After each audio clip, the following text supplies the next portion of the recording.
Whenever I visited this part of the world, there's always something magical, something new about the ever changing landscapes around here. You get to see a different picture, a different scenery, and a different energy altogether whenever you visit these mountains. और इन वादियों की खूबसूरत होने के साथ साथ इनमें आपको अपने अंदर बसा लेने की क्षमता भी है. And that beauty can make you fall in love with them. But that love can become a deceiving or distracting factor at times, especially when you are riding in this kind of terrain. और इस तरह के terrain को conquer करने के लिए एक दमदार सवारी होना भी बहुत जरूरी है. रॉयल एनफील्ड का कहना है कि ये नई हिमालयन उन सभी चीजों का एक परफेक्ट मिक्सचर है जो आपको इस टेरेन में एक भरोसेमंद सवारी होने का एहसास दिलाएगी.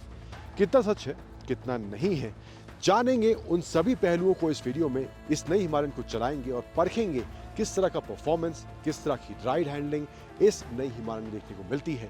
नमस्कार, स्वागत है सभी का टाइम्स ड्राइव के इस वीडियो में. मैं हूं अंकुर तनेजा. ये है रॉयल एनफील्ड की नई हिमालयन. शुरुआत करते हैं इस हिमालयन के रिव्यू की.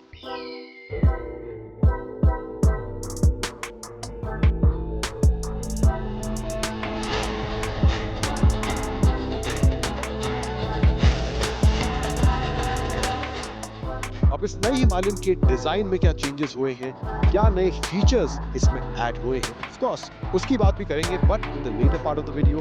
लेकिन उससे पहले बात करते हैं इसमें जो नया इंजन दिया गया है 450 सीसी का, परफॉर्म कैसा करता है, इसकी राइड हैंडलिंग कैसी है. थोड़ा बहुत नॉर्मल यहाँ पे मनाली के सड़कों पर चलाएंगे, थोड़ा बहुत इसके साथ ऑफ रोडिंग भी करेंगे. तो कैसा परफॉर्मेंस ओवरऑल इस नई हिमालयन का है, पहले बात करते हैं उसकी.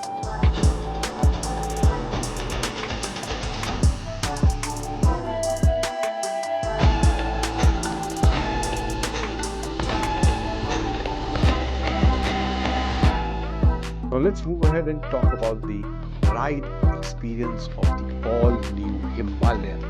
अब पुरानी हिमालयन के मुकाबले इस जो नए इंजन में है ज़्यादा पावर देखने को मिलता है, ज़्यादा टॉर्क देखने को मिलता है.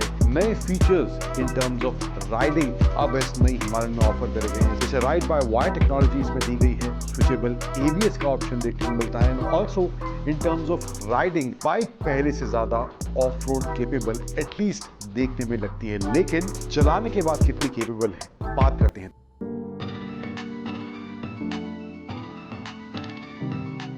परफॉर्मेंस के हिसाब से अगर पावर की बात करूं तो बाइक हमने पहाड़ी रास्तों पे जहां पर कभी इंक्लाइन था, कभी डिक्लाइन था, बैक टू बैक टर्न्स थे, कभी बहुत अच्छी सड़क थी और कभी बहुत खराब सड़क थी, तो ऑलमोस्ट सभी माहौल में हमें इस टेरेन चलाने का मौका मिला. यस, हम इसकी पावर को उस तरह से एक्सपीरियंस नहीं कर पाए जो हाईवेज पर यूजुअली एक्सपीरियंस करने को मिलता है. बट हिमालयन जो है इसी तरह के माहौल को ध्यान में रखकर डिज़ाइन करी गई है. तो हमारा मोस्टली एक्सपीरियंस इसी एरिया में अभी फिलहाल इस नई हिमालयन के साथ हुआ है.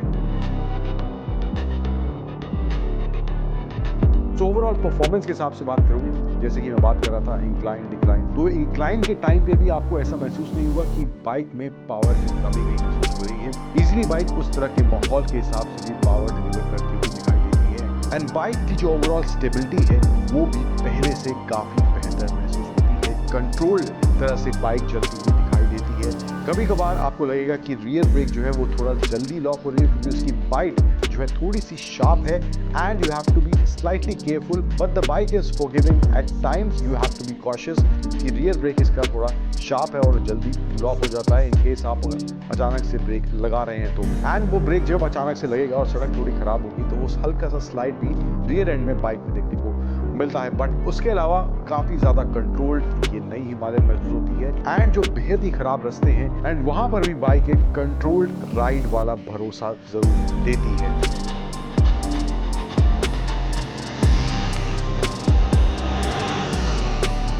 अब बात करें इसके सस्पेंशन सेटअप की. अब फ्रंट में इसमें नए USD शावा फोक्स दिए गए हैं. 43 mm का ट्रैवल है उनमें. And also in terms of seat comfort की भी अगर मिला के बात करें तो वहां पर भी डिजाइन में या कहें कि राइड क्वालिटी में किसी तरह का कॉम्प्रोमाइज इस नई हिमालयन में नहीं मिला है. Back to back potholes हैं. थ्रू आउट आप खराब रास्ते पर इसको चला रहे हैं तो वहां पर जो एब्जॉर्प्शन पावर है सस्पेंशन की, या फ्रंट USD या रियर मोनोशॉक की हो तो काफी अच्छी एब्जॉर्प्शन पावर देखने को मिलती है। अब पिछली हिमालयन में जो था, सीट का जो डिजाइन था वहां पर थोड़ी कमी देखने को मिलती थी। ज्यादा कंफर्टेबल या कहीं कि लॉन्ग राइड्स पर जो राइडर ले जाते थे वो कहते थे कि सीट का डिजाइन थोड़ा बेटर हो ताकि और बेटर सपोर्ट इस हिमालयन में देखने को मिले। लेकिन इस नई हिमालयन में रॉयल एनफील्ड ने उसको दूर करने की पूरी कोशिश की है। सीट का डिजाइन भी थ्रू आउट जब आप लॉन्ग राइड्स पर जा रहे हैं तो वहां पर एक बेटर कंफर्ट और बेटर सपोर्ट अब सीट में देखने को भी मिलता है। ब्रेक्स की बात करें तो ड्यूअल चैनल एबीएस है एंड स्विचेबल एबीएस का भी ऑप्शन अब इस नई हिमालयन में दिया गया है, तो ब्रेक्स भी प्रिसाइज हैं। बाइक काफ़ी अच्छी है और जैसे कि मैं कह रहा था कि जो ओवरऑल जो इसका वेट है, जो वेट जिस तरह से डिवाइड करा गया, फ्रंट एंड आपको थोड़ा हैवी लगेगा एंड रियर एंड आपको थोड़ा लाइट वेट लगेगा। एंड एक बहुत ही माइनर सा इशू मुझे इसकी ब्रेक्स में ही देखने को मिला, जो रियर ब्रेक की मैं बात कर रहा था वहाँ पर वो बाइक तो थोड़ी शार्प है, मे बी वो इंटेंशनली रॉयल एनफील्ड ने करा है, बट वहाँ पर कभी कभार एक अजीब सा नॉइस भी, not through out the ride but कभी कभार बीच में वो आ रहा था, तो वो एक नॉइस मुझे लगता है मे बी थोड़ा वहाँ पे सुधार की ज़रूरत है। एक इशू जो रियर ब्रेक में मुझे इसकी देखने को मिला है, बट इसके अलावा जो ओवरऑल बाइक का एक्सपीरियंस है वो काफ़ी अच्छा देखने को मिला है।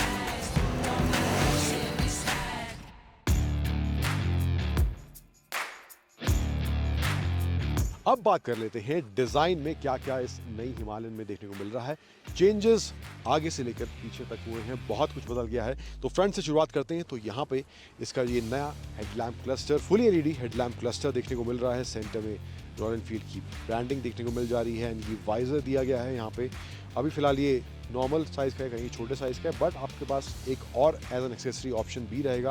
अगर आपको थोड़ा बड़ा वाइजर चाहिए, विंडस्क्रीन चाहिए, तो वो भी एज एन एक्सेसरी अवेलेबल है इस हिमालयन के लिए। इसके अलावा ये एलईडी इंडिकेटर्स इसमें दिए गए हैं, ये कुछ इस तरह से ये ब्लिंक करते हैं। यहाँ पे आपको मड गार्ड देखने को मिल जाएगा एंड यहाँ पे साइड में इसके फोक्स जो दिए गए हैं, यहाँ पे कवर दिया गया है, हिमालयन की ब्रांडिंग यहाँ पर भी देखने को मिल जाती है। एंड इसमें जो है नए शावा के अपसाइड डाउन फोक्स दिए गए हैं। ये जो वेरिएंट है ये इसका टॉप द लाइन वेरिएंट है। दो वेरिएंट है इसकी टॉप द लाइन में, एक ये वाला जो कि ब्लैक एंड गोल्डन कॉम्बिनेशन के साथ है एंड दूसरा है एक वाइट एंड उसमें तो थोड़े जोग्राफिकल ग्राफिक्स आप देख सकते हैं, तो वो एक ऑप्शन है। तीन वेरिएंट्स हैं, मिड में आते हैं जो ब्लू और रेड स्ट्राइप्स वाले वेरिएंट हैं और जो बेस वेरिएंट है वो है इसका काजा ब्राउन, जहाँ पर आपको बहुत ही कम ग्राफिक्स देखने को मिलते हैं। So that is the base variant. But ये जो है इसका top of the line variant है, तो यहाँ पे कुछ इस तरह से आपको ये एलिमेंट इसमें देखने को मिलेगा एंड ड्यूअल चैनल एबीएस के साथ आती है। ये नई हिमालयन स्विचेबल एबीएस का भी ऑप्शन इसमें देखने को मिलता है। व्हील साइज़ की बात करूँ तो फ्रंट में जो है 21 इंच 90 सेक्शन के व्हील्स दिए गए हैं एंड डिस्क ब्रेक ऑफकोर्स आगे पीछे है। यहाँ पे आप देख सकते हैं, यहाँ पे जो टायर्स दिए गए हैं रियर में वो है 17 इंच 140 सेक्शन के टायर्स यहाँ पे देखने को मिलते हैं। एंड टायर्स देख सकते हैं, नॉबी टायर्स का इस्तेमाल करा गया है। जिस तरह के टेरेन में इस बाइक का सबसे ज़्यादा इस्तेमाल होगा, इस तरह के टायर्स होना भी बहुत ज़रूरी है। एग्जॉस्ट जो है यहाँ पे देखेंगे फुली रीडिज़ाइंड है। साइड से आपको थोड़ा चंकी लगेगा, लेकिन पीछे से आप देखेंगे काफ़ी कॉम्पैक्ट सा साइज़ यहाँ पे इसके एग्जॉस्ट का देखने को मिलता है इस रॉयल एनफील्ड के नई हिमालयन में। ब्रेक लीवर भी आप देखेंगे यहाँ पे कुछ इस तरह दिया गया है ताकि बेटर ग्रिप आपकी राइडिंग के दौरान इसमें बन सके। ऑफ कोर्स इसके बारे में बात कर चुके हैं। नया शेरपा 450 सीसी इंजन देखने को मिलता है, रॉयल एनफील्ड की ब्रांडिंग है। टैंक जो है उसका डिज़ाइन भी कम्प्लीटली चेंज हो गया है। यहाँ पे देखेंगे हिमालयन की ब्रांडिंग, ये गोल्डन स्टिकरिंग एंड ये सेंटर में भी पैनल में कुछ इस तरह से पियानो ब्लैक और गोल्डन ग्राफिक्स कॉम्बिनेशन देखने को मिल जाता है। टैंक गार्ड यहाँ पे देखने को मिलता है। इन केस आपको इंजन गार्ड चाहिए वो भी एज एन एक्सेसरी अवेलेबल है, तो एक्सेसरी में भी कुछ ऑप्शंस इसमें देखने को मिलते हैं जो आप ऑप्ट कर सकते हैं in case you want that options. Rear में जो है मोनोशॉक दिया गया है एंड ओवरऑल बाइक का जो व्हील बेस है वो भी पहले से ज़्यादा हो गया है, बढ़ गया है थोड़ा सा, तो वो भी एक चेंज हुआ है एंड वो बाइक की अपीयरेंस को भी ज़्यादा स्टर्डी ज़रूर बना रहा है। सीट जो है यहाँ पे स्प्लिट दी गई है, रॉयल एनफील्ड की ब्रांडिंग यहाँ पे देखने को मिल जाती है एंड हिमालयन रॉयल एनफील्ड की बैजिंग इसके टैंक पर यहाँ पे ऊपर की तरफ भी देखने को मिल जाती है। एंड इस टैंक का जो साइज़ है मुझे काफ़ी अच्छा प्रोपोर्शन इसका लग रहा है एंड इसका जो एयर फिल्टर है वो भी इसके टैंक के नीचे दिया गया है। उसको सेंट्रली प्लेस नहीं करा गया, सीट के नीचे ओन होता है, बट यहाँ पे उसको इसके टैंक के नीचे ही रखा गया है। तो ज़्यादातर जो ओवरऑल वेट है वो बाइक का आगे की तरफ ही रहने वाला है। पीछे की तरफ आएँ तो यहाँ पे आप ग्रैब रेल दे सकते हैं एंड इस पर लगेज रैक का ऑप्शन दिया गया है। इस पर आप मैक्स 5 kg लोड रख सकते हैं। I am really in love with the tail light and जो इंडिकेटर का कॉम्बिनेशन एक ही जगह इंटीग्रेट करके बनाया गया है। काफ़ी खूबसूरत ये रात में देखने में ज़रूर लगती है। कुछ इस तरह से दोनों इंडिकेटर्स में इसकी टेल लाइट भी आप देख सकते हैं दी गई है। सेंट्रल में कोई टेल लाइट यहाँ पर नहीं है। एंड रॉयल एनफील्ड की ब्रांडिंग यहाँ पर पीछे की तरफ देखने को मिल जाती है। फिर हैंडल बार जो है वो भी पहले से थोड़ा सा वाइडर हो गया है। एंड बटन्स की बात करें तो यहाँ पे इसका ये engine kill switch, ignition switch, यहाँ पे रोटरी फील जो अमूमन हम रॉयल एनफील्ड की बाइक्स में देख रहे हैं तो वैसा ही फील यहाँ पे भी दिया गया है। नीचे देख रहे हैं एम वाला बटन, ये इसका मोड चेंज करने का बटन है। तो इसमें जो है 2 मोड दिए गए हैं। यहाँ पे आप देख सकते हैं इसका ये राइड जिसमें परफॉर्मेंस है, ABS ऑन है, इसको आपको ऑफ करना है तो उस ABS ऑफ करने का भी ऑप्शन है रियर ABS का। एंड एक जो है ये इको मोड दिया गया है, इसमें आपको ABS ऑन करने का ऑप्शन देखने को मिल जाता है।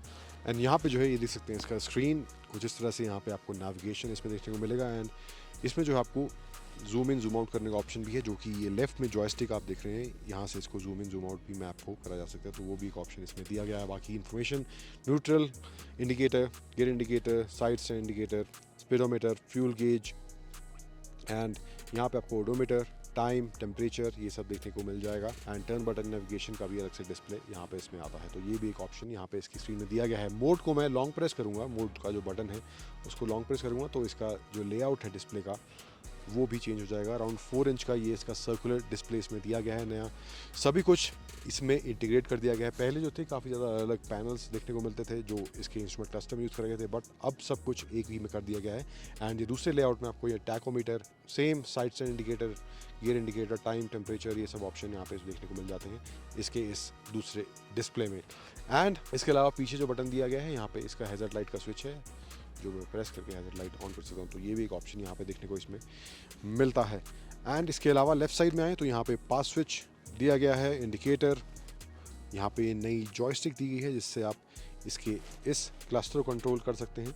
ट्रिप मीटर देखने को मिल रहा है, नीचे करूँगा उसको मैं तो ट्रिप 2 का ऑप्शन है, फ्यूल रेंज कितनी है, डिस्टेंस टू एम्प्टी का ऑप्शन है देखने को मिल रहा है। एंड फ्यूल कंजम्पशन, ये जो है आपको लाइव फ्यूल कंजम्पशन दिखाएगा, जो एवरेज फ्यूल इकोनॉमी है उसका ऑप्शन यहाँ पे इसमें देखने को नहीं मिलता है। एंड ये होम बटन है पीछे की तरफ यहाँ दिया गया, इसको लॉन्ग प्रेस करूँगा तो वापस वो होम स्क्रीन पे आ जाएगा, तो ये ऑप्शन यहाँ पे इसमें देखने को मिलते हैं इन टर्म्स ऑफ फीचर्स। तो ये कुछ मोटे मोटे बदलाव हुए हैं in terms of design and in terms of features इस रॉयल एनफील्ड की नई हिमालयन में। अब इन टर्म्स ऑफ डायमेंशंस क्या चेंज हुआ है, किस तरह की ग्राउंड क्लियरेंस है इस रॉयल एनफील्ड की, आगे बढ़ते हैं और बात करते हैं उसकी। अब जो आंकड़ों में इसमें तब्दीली हुई है, सबसे पहले इसका जो फ्यूल टैंक का साइज़ है वो तकरीबन 2 लीटर से बढ़ गया, अब 17 लीटर्स का फ्यूल टैंक इसमें देखने को मिलता है। एंड जो सीट की हाइट है उसको एडजस्ट करने का ऑप्शन भी दिया गया है। जो स्टैंडर्ड हाइट है जो बाइक के साथ आएगी जब आप बाइक लेंगे तो वो है 825 मिलीमीटर की, जिसको आप 845 मिलीमीटर तक उसी सेम सीट को एडजस्ट कर सकते हैं, उसकी हाइट बढ़ा सकते हैं। लेकिन अगर आपको कम हाइट चाहिए 825 से भी, तो 805 यानी कि 805 मिलीमीटर की सीट का भी ऑप्शन है, लेकिन वो आपको अलग से इसमें लगवानी पड़ेगी रॉयल एनफील्ड से ही। ग्राउंड क्लियरेंस की बात करूं तो वो है 230 मिलीमीटर की ग्राउंड क्लियरेंस इसमें देखने को मिलती है। एंड जो रॉयल एनफील्ड इसकी माइलेज क्लेम कर रहा है वो है 28 किलोमीटर पर लीटर की। इसका जो व्हील बेस है वो है 1510 मिलीमीटर का व्हील बेस अब इस रॉयल एनफील्ड की नई हिमालयन में देखने को मिलता है। हालांकि बाइक में बहुत कुछ चेंज हुए हैं, डिज़ाइन में बहुत कुछ इस बाइक में बदल गया है, व्हील बेस बड़ा है। एंड इसके साथ साथ आप सोच रहे होंगे वेट थोड़ा बड़ा होगा, लेकिन नहीं, वेट थोड़ा इसका कम हो गया। तकरीबन जो इसका कर्व वेट है 3 kg पहली वाली हिमालयन के मुकाबले इसका कम हो गया है इस नई रॉयल एनफील्ड की हिमालयन का। अब बात करते हैं 3 धांसू और 3 नॉर्थ धांसू एलिमेंट्स क्या लगे मुझे इस रॉयल एनफील्ड की हिमालयन के बारे में। अब ऐसा बहुत कम होता है जब किसी प्रोडक्ट में हमें कुछ ना कुछ खामियां ना मिलें, लेकिन मेरा इस रॉयल एनफील्ड की नई हिमालयन के साथ कुछ ऐसा ही एक्सपीरियंस रहा है। ऑलमोस्ट ना के बराबर मुझे इसमें खामियां देखने को मिली हैं। सिर्फ एक बहुत ही माइनर सा इशू मुझे थ्रू आउट अपनी राइड के दौरान मिला, वो था इसकी रियर ब्रेक में कुछ नॉइस आ रहा था, बट आई बिलीव 250 किलोमीटर की जर्नी जो मैंने इसके साथ की है उसमें मेरे को कोई भी इशू अभी देखने को नहीं मिला है। Then let's talk about the धांसू elements about this new Royal Enfield Himalayan, जिसमें से पहला है इसका इंस्ट्रूमेंट क्लस्टर, जो नया स्क्रीन दिया गया है। सभी कुछ एक ही में इंटीग्रेट कर दिया गया है, चाहे नेविगेशन की बात हो या फीचर्स की बात हो, सभी कुछ एक ही क्लस्टर में इंक्लूड रॉयल एनफील्ड ने अब कर दिया है, जो कि काफ़ी देखने में भी अच्छा लग रहा है, और उसकी विजिबिलिटी भी काफ़ी अच्छी है। धूप काफ़ी तेज़ भी थी, लेकिन वहाँ पर भी इसकी स्क्रीन की विजिबिलिटी काफ़ी अच्छी देखने को मिल रही थी, एंड उसमें आपको नाइट और डे मोड में या फिर आपको ऑटो पे रखने का ऑप्शन भी दिया गया है। So that is one thing that I really like about this new Himalayan. तो दूसरा धांसू एलिमेंट इसके बारे में मुझे जो लगा है वो है इसकी परफॉर्मेंस को लेकर। पुरानी हिमालयन के मुकाबले काफ़ी ज़्यादा अच्छा परफॉर्मेंस अब इसके नए 450 सीसी इंजन से देखने को मिलता है, एंड जिस तरह के टेरेन में मैंने इसको चलाया है एंड वहाँ पर ये उस तरह का परफॉर्मेंस डिलीवर करती हुई भी दिखाई दे रही थी। एंड तीसरा और फाइनल धांसू एलिमेंट जो मुझे इस हिमालयन के बारे में लगा है वो है इसकी राइड और हैंडलिंग को लेकर। काफ़ी ज़्यादा कंट्रोल्ड, काफ़ी ज़्यादा composed, and yet ready to go when you need that performance out of this new Himalayan। अब ओवरऑल एज ए प्रोडक्ट की बात करें इस रॉयल एनफील्ड की नई हिमालयन के बारे में, तो बाइक जो है पुरानी हिमालयन के मुकाबले बिल्कुल बदल गई है। चाहे वो डिज़ाइन की बात हो, चाहे वो राइड क्वालिटी की बात हो, चाहे वो कंफर्ट की बात हो, या फिर वो पावर डिलीवरी की बात हो। इंजन भी कंप्लीटली नया इस नई हिमालयन में दिया गया है, और एक ओवरऑल कंप्लीटली डिफरेंट एक्सपीरियंस पुरानी हिमालयन के मुकाबले इस नई हिमालयन में देखने को मिलता है। अब हालांकि इसकी कीमत को अनाउंस नहीं करा गया है, and global unveil royal Enfield ने इसका कर दिया है। कीमत जो है राइड महीने के आसपास इसकी अनाउंस करी जाएगी। कीमत भी क्या होने वाली है वो भी एक अहम पहलू रहने वाला है, बट ओवरऑल जो बाइक का एक्सपीरियंस है, चाहे वो परफॉर्मेंस की बात हो, बाइक के कंट्रोल की बात हो, हैंडलिंग की बात हो, राइड क्वालिटी की बात हो, बाइक जो है बहुत ही ज़्यादा इम्प्रूव महसूस होती है। और मुझे लगता है अगर आप इस सेगमेंट में कोई एडवेंचर ओरिएंटेड बाइक देख रहे हैं जहां पर आपको पावर से कॉम्प्रोमाइज़ नहीं चाहिए, अच्छे फीचर्स की आपकी रिक्वायरमेंट है, और बाइक की जो राइड क्वालिटी है वहां पर भी आप कोई कॉम्प्रोमाइज़ नहीं करना चाहते, तो इन मायनों में मुझे लगता है रॉयल एनफील्ड की ये नई हिमालयन एक बेहतर बाइक आपके लिए ज़रूर बन सकती है।